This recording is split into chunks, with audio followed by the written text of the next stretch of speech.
It's down to a 2-game season. We got 2 Super Bowls left. We played the one Super Bowl Thursday night, and so all our focus, all our attention is on the Ducks this week, and there's not a chance that we will be looking past those guys. Not a chance at all. They're very talented on offense. They're Oregon. They've got very good players on offense. They've had some struggles on defense this year, but offensively they're scoring points. They're moving the ball. They're leading the conference in rushing, scoring about 37 points a game. So they've got firepower, and so we have got to direct all our attention to trying to win this game. Well, the first thing that doesn't happen is nobody points fingers on the sideline ever. There's no pointing fingers at each other within your unit, or defense, getting disappointed or impatient with the O or vice versa. These guys support each other from start to finish, and that's a trademark of a very good football team, is one that can continue to support each other and not place blame and let things kind of get out of hand in that respect. And so the first thing you don't do is you panic. You got to just get back in the game one play at a time. You can't get it all back at once. And so our mentality, right here, right now, one play at a time. That was probably the message at halftime, is everybody's focused right here, right now, and go out and win this second half one play at a time. That was the kind of the halftime message. Coverage in the secondary was very good, and if you can cover for that extra second and a half, then the pass rush can show up. And so a lot of the sacks were due to very good coverage in the back end, and a lot of them were due to just the pass rush getting on the quarterback quickly. And so it was a combination, and that's that's how you play great pass defense. The rush and the coverage work hand in hand. He's gotten better every year he's been here, and I know last year was very frustrating for him. And I know, I've said before, he's probably ticked at me because I was on his rear end every week. Hey, you ready to play? You ready to play? And he's a tough kid. I mean, if he was ready, he would have been out there. But still, it frustrated him, and I think he's kind of taken out that frustration this year. He's making up for some lost time last year and make sure he maximizes the time he has, and he's done just that. Well, let's start with Ray. It was his best game as a Ute, without a doubt, and in my estimation, it was his best week of practice as a Ute, and it's amazing how that works. When you practice well, you tend to play well. It goes hand in hand, and Ray had an outstanding week of practice, and it showed up in the game. Troy bounced back after a couple performances where he wasn't quite as accurate as he wanted to be, and was very good on Thursday night, threw for a bunch of yards, 4 touchdowns.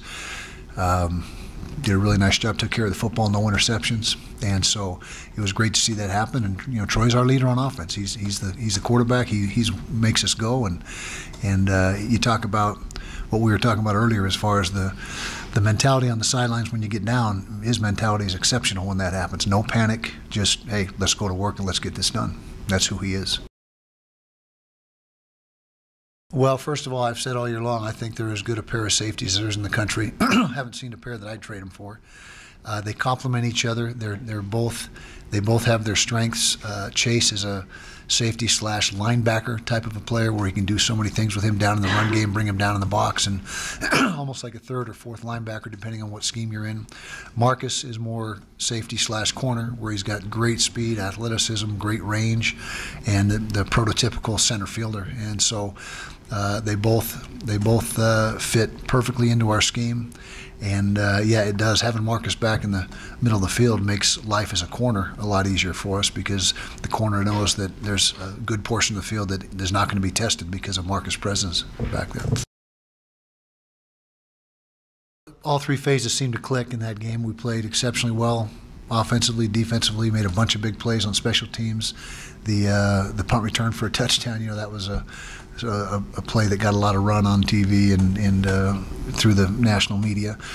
Tom's fake punt as well. We had a couple big special teams plays, but it was just, to me, it was the way the offense executed.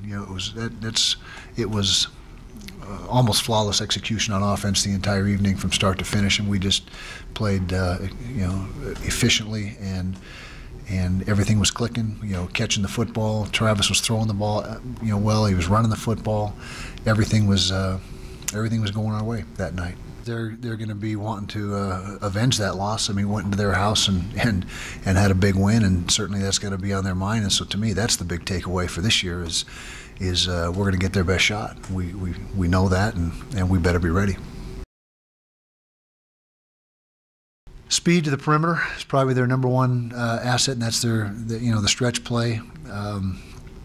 The perimeter run is really where they've made most of their had most of their success, and due to the speed and athleticism of their backs. I mean, they're extremely fast, and then Royce Freeman's he's a very capable inside runner as well. But if you had to say what's the one place they really make a lot of their rushing yards, it's on the edge.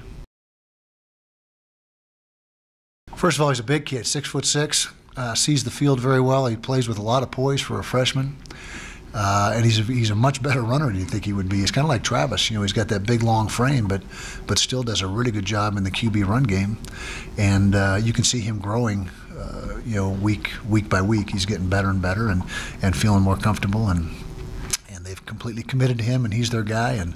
And like I said, offensively, they don't have problems. They're doing a nice job on offense and scoring points and moving the ball. So he's doing a good job running that offense.